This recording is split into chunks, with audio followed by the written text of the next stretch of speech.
चुका है।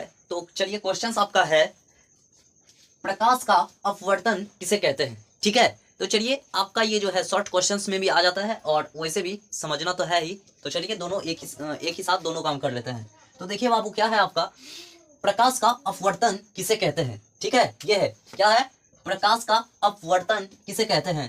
तो अब देखिए यहाँ पे ध्यान से इसको देखिए, क्या है लिखा, जब प्रकाश की तरंगे, क्या, जब प्रकाश की तरंगे या फिर तरंगे को किरणें भी हम कह सकते हैं, जब प्रकाश की तरंगे या किरणें किसी एक माध्यम से चलकर किसी दूसरे माध्यम में प्रवेश करती है। देखिए, जब प्रकाश की तरंगे किसी एक माध्यम से चलकर किसी दूसरे माध्यम में प्रवेश करती है तो वह अपने रास्ते से विचलित हो जाती है। देखिए एक वर्ड यहाँ पे आता है विचलित, क्या आता है, विचलित। तो इस वर्ड का मतलब क्या होता है, तो थोड़ा सा हम इसके बारे में डिस्कस कर लेते हैं।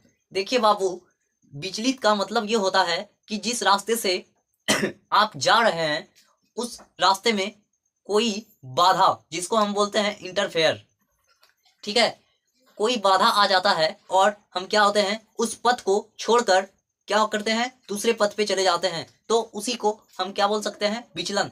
जैसे मान लीजिए कि आप 10th का पढ़ाई बहुत अच्छे से किए 10th तक, और 11th का भी 11th में जब आप नाम लिखाना चाह रहे हैं और आपका घर की मजबूरी, घर का स्थिति बहुत ज़्यादा खराब हो चुका है, तो वहाँ पे आपको क्या करना पड़ता है, आपका मन है बाबू कि साइंस लेना है और वहाँ पे मजबूरी बन जाती है और आर्ट लेना पड़ता है।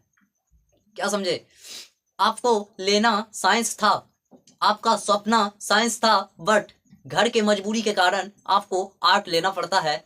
तो वहाँ पे क्या होता है, उसको हम क्या कहते हैं, पथ से विचलित करना। आपका पथ क्या था, साइंस में घुसना था, लेकिन कुछ मजबूरी के कारण आपको उस पथ को त्याग करना पड़ता है और आपको आर्ट पढ़ना पड़ता है। उसी को हम बोलते हैं विचलन, अपने पथ से विचलन। तो यहाँ पे वही है, अपने रास्ते से विचलित हो जाती है, तो इस घटना को प्रकाश का अपवर्तन कहते हैं। ठीक है, आप परिभाषा के मदद से आप समझ चुके हैं कि विचलन क्या होता है, प्रकाश का अपवर्तन क्या होता है। तो चलिए अब हम फिगर के सहायता से आपको थोड़ा सा समझा देते हैं।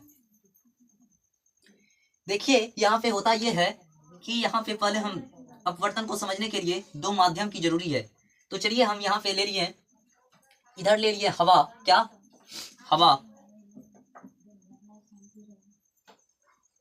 हवा यहाँ पे ले लिए, और हवा को क्या बोलते हैं, इसको हम बोल सकते हैं विरल माध्यम, क्या, विरल माध्यम। ठीक है, और यह है आपका कांच, इधर क्या है, कांच। तो कांच को हम बोल सकते हैं कांच, इसको बोलते हैं सघन माध्यम, सघन माध्यम। तो चलिए हम थोड़ा सा इंची का व्यवस्था करते हैं, और आप लोगों के पास इंची होगा तो आप लोग बहुत बेहतर ढंग से फिगर को बनाइएगा। ठीक है, तो मेरे पास बाबू इंची तो है नहीं, तो हम इसके सहायता से हम बना लेते हैं। ठीक है, तो देखिए यहाँ पे होता ये है कि एक तिरछी किरण ऐसे आती है, एक तिरछी किरण ऐसे आती है और ऐसे चल जाती है इधर। ठीक है, और यहाँ पे आपका एक होता है अभिलंब, क्या होता है, यहाँ पे होता है आपका एक अभिलंब। और देखिए ये क्या है, विरल माध्यम है, और जब सघन में घुसता है तो यहाँ पे होता ये है कि ये ऐसे अपने पथ से विचलित होके अभिलंब की ओर मुड़ जाती है।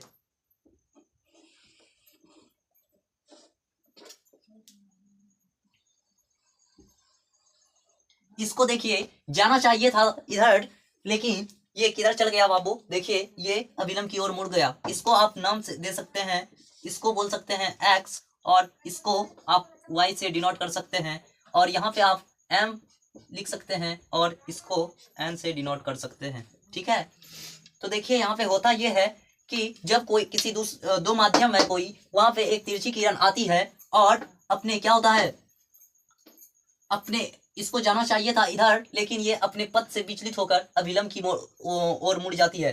ठीक है। अब अविलंब की ओर क्यों मुड़ती है, तो इसके बारे में थोड़ा सा हम डिस्कस कर लेते हैं। देखिए बाबू, होता यहाँ पे ये है कि जब विरल माध्यम कोई प्रकाश की किरण या तरंगे विरल माध्यम से सघन माध्यम की ओर आती है, तो वहां पे होता यह है कि अविलंब की ओर मुड़ जाती है। और इसका विपरीत, जब कोई किरण सघन माध्यम से विरल की ओर जाती है तो क्या होता है, अविलंब से दूर हट जाता है।